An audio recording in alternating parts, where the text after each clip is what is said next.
बड़ी खबर बता दें कि सीबीआई के सामने पेश नहीं होंगे अखिलेश यादव। समाजवादी पार्टी के नेता अखिलेश यादव को सीबीआई ने अवैध खनन मामले में पूछताछ के लिए बुलाया था। उनका नाम इस मामले में सीबीआई के गवाह के तौर पर दर्ज किया था, लेकिन बता दें कि सीबीआई के सामने आज पेश नहीं होंगे समाजवादी पार्टी के नेता। सूत्रों से यह जानकारी मिल रही है कि 5 साल पहले दर्ज हुए केस को लेकर सपा ने पिछड़ा वर्ग प्रकोष्ठ के अध्यक्ष राजपाल कश्यप ने कहा कि आज लखनऊ पार्टी दफ्तर में मीटिंग है। यह मीटिंग पीडीए पर होनी है, इसलिए वह दिल्ली नहीं जाएंगे। बता दें कि अखिलेश यादव ने पीडीए शब्द जो दिया है, इससे पिछड़ा, दलित और अल्पसंख्यक शामिल है। वही बता दें कि समाजवादी पार्टी के प्रवक्ता राजेंद्र चौधरी ने कहा वह कहीं नहीं जा रहे हैं, वह लखनऊ की एक मीटिंग में शामिल होंगे। हालांकि यह बता दें कि सीबीआई ने सीआरपीसी सेक्शन 160 के तहत अखिलेश यादव को नोटिस जारी किया था। उन्होंने 29 फरवरी को पेश होने को आदेश दिया था। इस सेक्शन के तहत कोई भी पुलिस अधिकारी किसी मामले में जाँच के लिए गवाह के समन जारी कर सकता है।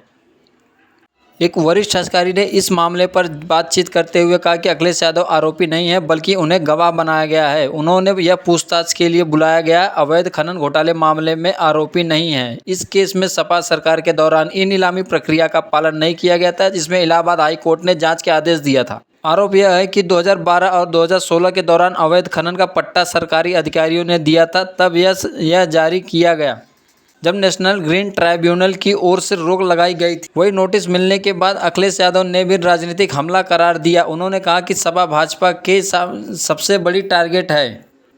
अखिलेश ने यह भी कहा कि 2019 में नोटिस मिला था, जबकि लोकसभा चुनाव थे। अब भी चुनाव आ रहा है, मुझे एक बार फिर से नोटिस दिया गया।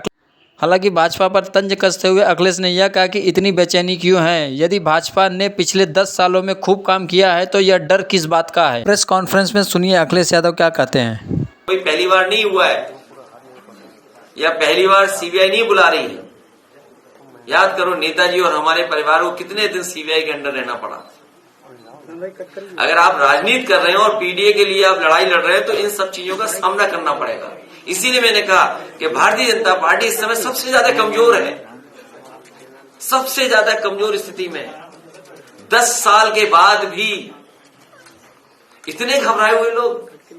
और मैं आपसे कह रहा हूं कि यूपी से आए थे, यूपी से ही जाएंगे बाहर।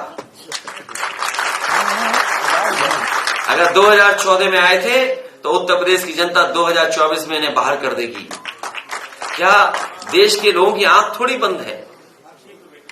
क्या देश के लोगों को नहीं दिखाई दे रहा कि आप चंडीगढ़ के चुनाव को जीतने के लिए बैलेट पेपर पे क्या वोट डलवाए आपने? वोट को खराब किसने किया? अगर बैलेट से वोट ना पड़े होते और सीसीटीवी कैमरा ना होता तो वो भारतीय जनता पार्टी की चोरी और वोट की डकैती पता नहीं लगती। जो वोट की लूट पता लगी है वो बैलेट पेपर की वजह से बची है। क्या देश की जनता नहीं देख रही है कि हिमाचल में एक मुख्यमंत्री को एफआईआर लिखानी पड़ रही है? क्या ये परिस्थितियां आपने कभी पहले देखी होंगी?